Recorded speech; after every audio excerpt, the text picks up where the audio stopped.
Bismillahirrahmanirrahim. Assalamualaikum warahmatullahi wabarakatuh.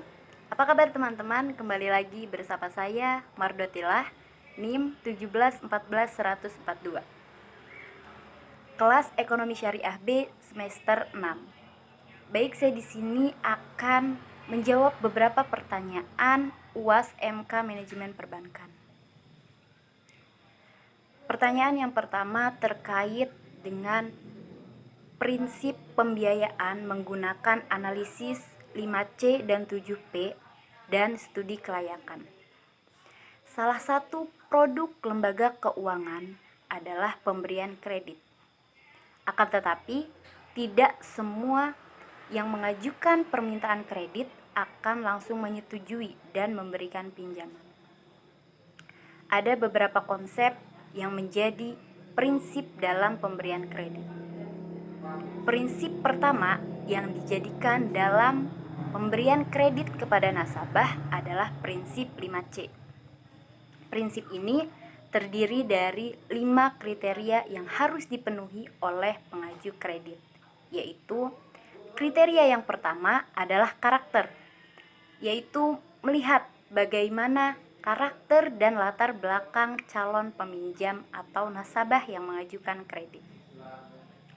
Kriteria karakter akan dilihat dari wawancara yang dilakukan oleh pihak bank, biasanya dilakukan oleh bagian customer service. Dari karakter ini, kita akan melihat bagaimana reputasi calon peminjam tersebut. Apakah pernah memiliki catatan tindak kriminal atau kebiasaan buruk dalam keuangan, seperti tidak melunasi pinjaman. Kriteria kedua adalah capacity, atau kerap disebut juga dengan capability, yaitu bagaimana kemampuan calon peminjam dalam membayar kreditnya. Kriteria ini dilihat dari bagaimana nasabah tersebut menjalankan usahanya, atau seberapa besar penghasilan yang diterima tiap bulannya. Jika pihak bank menilai bahwa nasabah tersebut tidak memiliki kemampuan cukup untuk membayar kredit, maka besar kemungkinan ajuan kreditnya akan ditolak. Kriteria selanjutnya adalah capital, atau modal yang dimiliki calon peminjam, khususnya diberlakukan pada nasabah yang meminjam untuk usaha atau bisnisnya.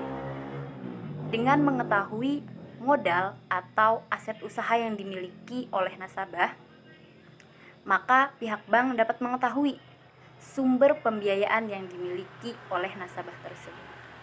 Selain itu, pihak bank juga dapat melihat bagaimana laporan keuangan dari usaha yang dijalankan nasabah untuk kemudian dijadikan acuan apakah memang layak diberikan kredit atau tidak.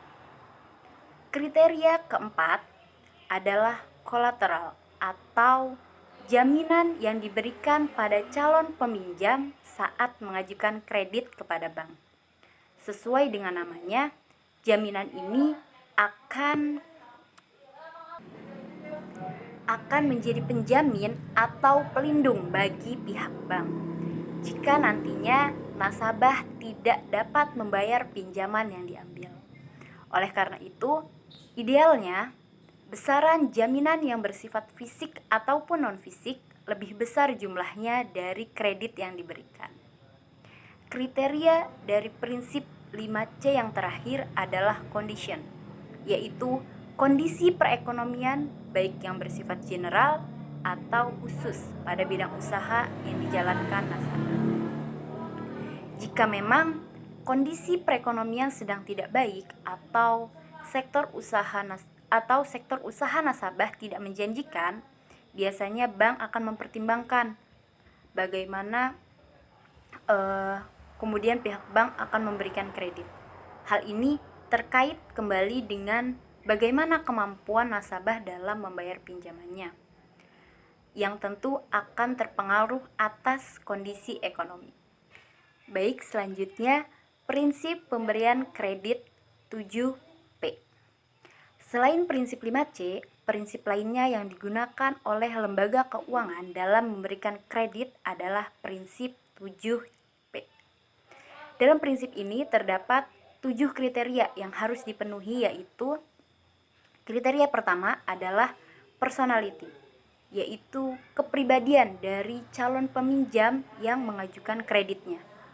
Kriteria ini hampir sama dengan kriteria karakter dari prinsip 5C yang telah dijelaskan sebelumnya, di mana melihat bagaimana keseluruhan kepribadian nasabah mencakup sikap dan perilakunya sehari-hari. Yang kedua adalah party, di mana calon peminjam dimasukkan ke dalam beberapa golongan yang terkait dengan kondisi keuangannya. Biasanya, pihak bank mengklarifikasikan nasabah berdasarkan modal yang dimiliki, kepribadian, loyalitas, dan lain sebagainya. Dengan adanya perbedaan klasifikasi dan golongan ini, akan ada perbedaan pula dalam pemberian fasilitas kredit nantinya. Kriteria yang ketiga adalah purpose, yaitu apa tujuan dari calon peminjam dalam mengajukan kreditnya pada lembaga keuangan. Pihak bank perlu mengetahui untuk apa dana tersebut akan digunakan. Misalnya, untuk modal usaha, investasi, biaya pendidikan, atau justru kegiatan konsumtif. Hal ini juga akan menyesuaikan dengan fokus dari bank atau lembaga keuangan tersebut. Misalnya, jika bank tersebut berfokus pada pengelolaan modal, maka akan tepat bagi nasabah yang mengajukan kredit untuk usaha. Kriteria keempat adalah prospek, yaitu bagaimana prospek dari usaha yang dijalankan oleh calon peminjam. Tentu saja, prinsip ini berlaku khusus bagi nasabah yang mengajukan pinjaman atau modal untuk modal usaha atau bisnis yang dikelolanya. Dengan mengetahui apakah usaha dan bisnis tersebut memiliki prospek ke depan yang bagus atau tidak, maka bank pun dapat memprediksi bagaimana perkiraan kemampuan membayar dari nasabah. Masih berkaitan dengan kriteria sebelumnya, kriteria yang kelima ini juga bertujuan mengukur bagaimana kemampuan nasabah dalam membayar kreditnya. Prinsip payment dilihat dari sumber pendapatan nasabah, kelancaran usaha yang dijalankan, hingga prospek dari usaha tersebut. Dengan begitu, pihak bank atau lembaga keuangan dapat menilai apakah nasabah tersebut memang dapat membayar kreditnya atau tidak. Kriteria keenam adalah profitability, di mana pihak bank melihat bagaimana kemampuan calon peminjam dalam menghasilkan keuntungan atau laba. Sama seperti beberapa kriteria sebelumnya, kriteria ini lebih dikhususkan pada nasabah yang meminjam untuk keperluan usahanya. Semakin tinggi tingkat profitability dari calon peminjam, maka akan semakin tinggi pula kemungkinan kredit yang diajukan dapat disetujui bank. Tidak jauh berbeda dengan kriteria kolateral pada prinsip 5C, kriteria protection ini juga mengacu pada jaminan yang dapat diberikan oleh calon peminjam. Selain jaminan berupa barang seperti aset rumah atau perusahaan, protection ini juga dapat berupa jaminan asuransi yang dimiliki oleh nasabah. Di samping penilaian dengan 5C dan 7P, prinsip penilaian kredit dapat pula dilakukan dengan studi kelayakan, terutama untuk kredit dalam jumlah yang relatif besar. Adapun penilaian kredit dengan studi kelayakan meliputi beberapa hal.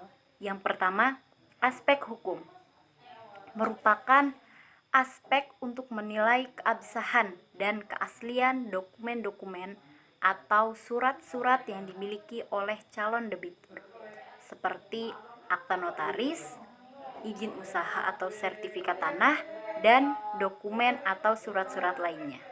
Kedua, aspek pasar dan pemasaran, yaitu aspek untuk melihat atau menilai prospek usaha nasabah sekarang dan di masa yang akan datang.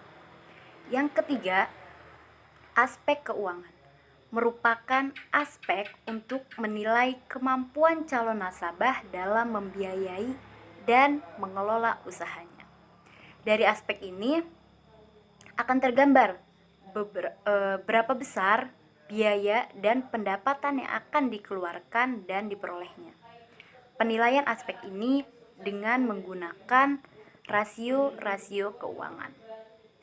Yang keempat, aspek operasi atau teknis merupakan aspek untuk menilai tata letak ruangan, lokasi usaha, dan kapasitas produksi suatu usaha yang tercermin dari sarana prasarana yang dimiliki.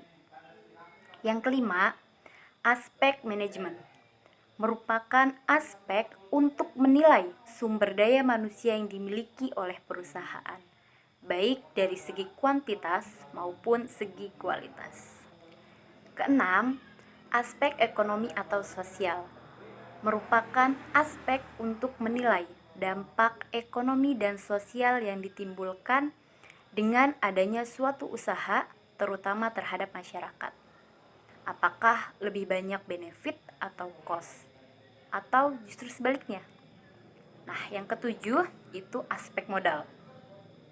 Merupakan aspek yang menilai dampak lingkungan yang akan timbul dengan adanya usaha tersebut. Kemudian, cara-cara pencegahan terhadap dampak tersebut.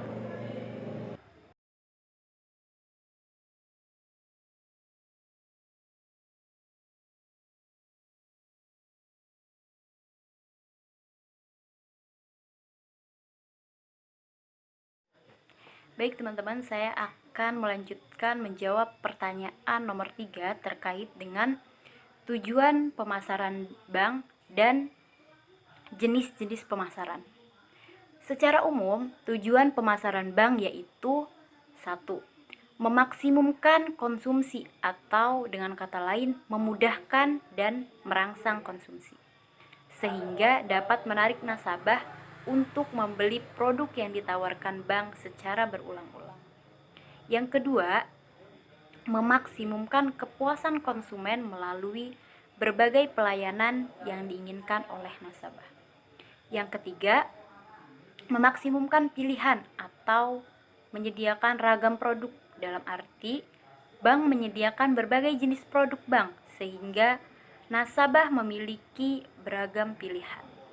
Nah, yang keempat, memaksimumkan mutu hidup dengan memberikan berbagai kemudahan kepada nasabah dan menciptakan iklim yang efisien. Oke, next ya teman-teman. Sekarang terkait konsep-konsep pemasaran. Ada 5 konsep pemasaran di mana setiap konsep dapat dijadikan landasan pemasaran oleh masing-masing perusahaan. Adapun konsep-konsep itu yaitu yang pertama, konsep produksi. Konsep ini merupakan konsep yang menekankan pada volume produksi yang sebesar-besarnya, di mana pada konsep ini perusahaan menekan biaya dengan efisiensi yang tinggi sehingga mampu menjual produk dengan harga lebih rendah daripada pesaingnya. Nah, yang kedua, konsep produk. Konsep ini meyakini bahwa konsumen akan tertarik dengan produk yang menawarkan mutu dan kinerja paling baik serta fitur-fitur yang inovatif. Konsep produk merupakan konsep yang menekankan pada kualitas, penampilan, dan ciri-ciri yang terbaik. Yang ketiga, konsep penjualan. Konsep ini merupakan konsep yang berfokus pada volume penjualan suatu produk yang dimiliki, di mana dalam konsep ini yang menjadi titik fokusnya adalah memberikan produk yang terbaik sehingga produknya dapat memuaskan konsumen. Nah, yang keempat, konsep pemasaran. Konsep ini menyatakan bahwa tugas perusahaan adalah menentukan kebutuhan, keinginan, dan minat pasar, serta memberikan kepuasan yang diinginkan secara lebih efektif dan efisien dibanding para pesaing sehingga dapat mempertahankan dan meningkatkan kesejahteraan masyarakat. Nah, yang kelima, konsep pemasaran kemasyarakatan atau biasa disebut dengan konsep pemasaran sosial. Merupakan konsep yang bersifat kemasyarakatan. Konsep ini menekankan kepada kesejahteraan masyarakat dalam jangka panjang, di mana konsep ini tidak hanya menekan kebutuhan dan keinginan konsumen, tetapi mampu mengajak konsumen untuk melakukan perubahan yang akan berdampak untuk masyarakat itu sendiri. Oke, hanya itu yang bisa saya jawab atas pertanyaan-pertanyaan MK UAS Manajemen Perbankan saat ini. Semoga bermanfaat. Mohon maaf apabila terdapat kata-kata yang kurang berkenan. Wassalamualaikum warahmatullahi wabarakatuh.